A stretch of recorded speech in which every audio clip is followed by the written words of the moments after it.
ထိတ်ဆုံး၅ခုလူသိနေတဲ့ကလန်တွေနာရူတို series ထဲမှာနံပါတ်5ကောက်ကွေးရကလန်နာရူတိုဇလန်ထဲမှာရှေးအောင်အကြဆုံးမျိုးနွယ်ကဒီကောက်ကွေးရကလန်ဘာပဲဖြစ်ဖြစ်ဒီကလန်မှာရှိတဲ့နေကြတွေအခုအသက်မရှင်ကြရတော့သူတို့မျိုးနွယ်ရှိကြတော့ကတော်တော်ကြမ်းတဲ့နေကြတွေဖြစ်ခဲ့တဲ့ဒါကဥပမာသူတည်တည်ပဲကီမီမာတိုဆိုတဲ့နေကြတယောက်ကနံပါတ်4ယာမနာကကလန်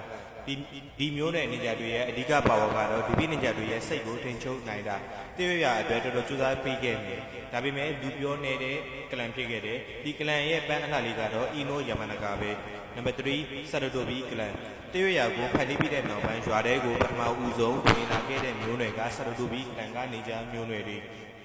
ဒီမျိုးနွယ်တွေမှာရှိတဲ့3ယောက်ကိုတော့လူတွေကလွယ်လွယ်လေးနဲ့တီးကြတယ်ဒါပေမဲ့အဲ့ဒီထဲမှာဟီရိုဇန်ဆရတိုဘီကတော့ဟိုကာကေယာဒူနဲ့ဂေါ်ရော့ရှင်နိုဘီ2ဆိုတဲ့